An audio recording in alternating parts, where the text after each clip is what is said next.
Oh, I just want to make a video, pretty quick one here, about a subject that came up, something that I saw, and it kind of centers around a little bit of things that we've been going on in our personal life with our kids and such, and so I had a conversation with them on this thread as well, and my son, he's 12, and he's getting to that age where he's really like more and more challenging to me as his father, to a greater degree his mother. Like, he's not nearly as challenging to me as he is to her. Like, he wants to test the boundaries of what is acceptable behavior to some degree. And so in boys and in men, that's always like a violent thing. And so he acts sometimes very disrespectful definitely to his siblings, but to his mother, he crosses the line when I'm not around, and not so much when I'm around, but he will push the boundaries, and that's just what boys do. And that's why fathers are so important in boys' lives. They're important in daughters' lives for different reasons, but in a boy's life, they really need that firm hand. Like, if they don't get that firm hand, there's all sorts of terrible things that can happen. And we see that being played out all the time in our society today with some of the latest things in the news. That could be traced back to some not the right type of firmness applied to that male child when he was growing up. And a lot of it is not even necessarily the fault of the father, because he's got to go out and work, and so we send them to school, and the school system they don't act like men to these boys. They act like women to these boys. And that's where this whole society of self-esteem came in, and that's kind of what I'm talking about. I asked my kids the question, do you think that you're perfect just the way you are? And that's kind of a trick question, because they've been trained to say, well, yes, of course I'm perfect just the way I am.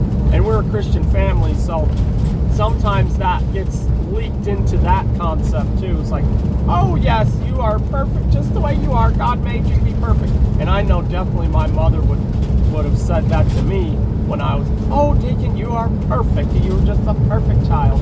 And that's one of the reasons, and that's what I'm kind of circling back to, that boys at a certain age start to be a little bit harsher to their mother, because they see that weakness in that. They actually can innately feel that that's a weak concept to think that you're already perfect where you are. The father isn't going to do that most of the time. They're not going to say to the child, hey, yeah, you are absolutely perfect just the way you are. No, he's going to say, listen, you're not perfect, young man. You are not perfect. You are far from perfect. I am far from perfect too. Let me just point that out before we go too much further. But you can attain a level of perfection in this world if you put effort in doing that.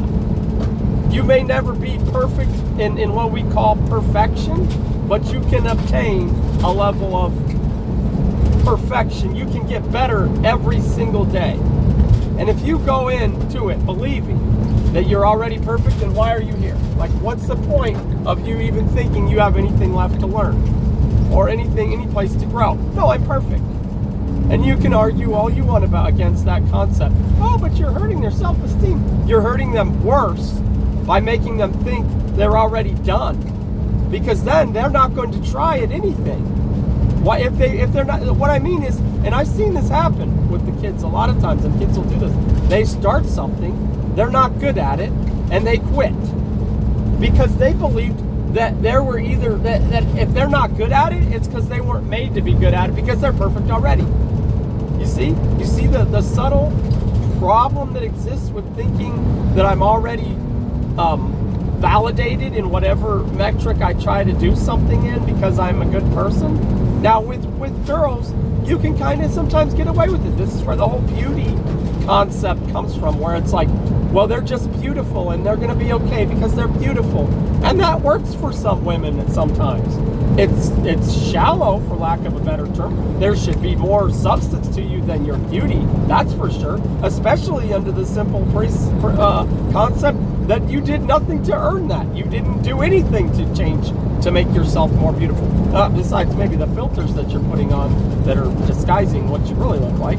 That's a different story altogether. But if we look at the things that are important, if we look at what makes somebody valuable, especially valuable in the world and in the marketplace, all of these things are based on merit. And if we as men told our sons, you are perfect just the way you are, and then we send them out into this hyper-competitive, male-dominated world, they are going to get crushed, and we know that. So if we want to grow men to be able to survive and to thrive and to be number one in their game, we need to stop telling them that they're already perfect and tell them they got to work for it, they got to drive for it, they got to push for it, and they got to make it happen, Captain. That's my thing. That's my saying. Make it happen, Captain. I always say it. If you're going to do it, do it. If you're going to push it, push it. Show me that you can do it. Show me that you're the best at whatever it is that you're doing. And you know what? There's certain things in this world that I'm really good at, and I'll compete against any man in those metrics. And I do, and I'll push myself to be better. But I know there's always somebody ready to take me down if I'm not pushing myself in that place further and further and further.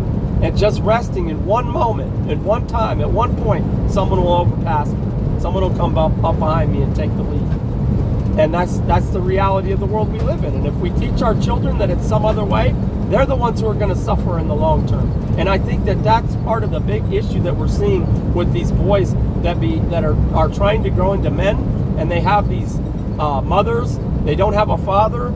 They have only a mother at home, and then they have the school telling them at the same time how important their self-esteem is, and nobody is telling them that if they don't put in the drive, the effort, and the motivation to strive to be better, they will not win. They will not win at whatever it is they're trying to accomplish. They will not excel at whatever it is they're trying to accomplish, because that's the magic ingredient.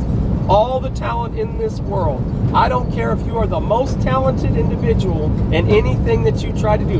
Let's say I'm the most talented person in tennis, that God endowed me with that tennis strength, that I would be the number one tennis player in the world. Let's say He endowed me with that strength. That strength still has to come at the cost of taking my natural talent and applying more work and more effort and more energy than that other person who may not be as talented but works 10 times harder than I do. Because you can be less talented and work harder and you can win. And that's the truth. That's a fact that is unmistakable. Anyway, I just wanted to get this out there and mention it. It's a little bit off some of the other subjects that we've talked about in our the videos that I put out. It's not really off-brand for me when it comes to my life and the things that I talk about, and the reason that I'm the person that I am, who will challenge the government from time to time when I feel that it's necessary to do so. But that's not the only substance of what makes me. But that does separate me. That is one thing that does separate me from other people. The people who just go along with government, they're the people who have always been told that they're perfect just the way they are. That's one of the reasons they go work for the government, because the government will accept mediocrity.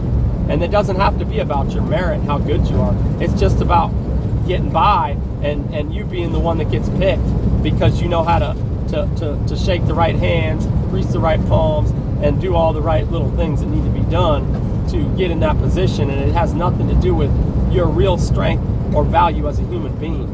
It's the lowest common denominator, and I do believe that. Anyway, you guys have a blessed day.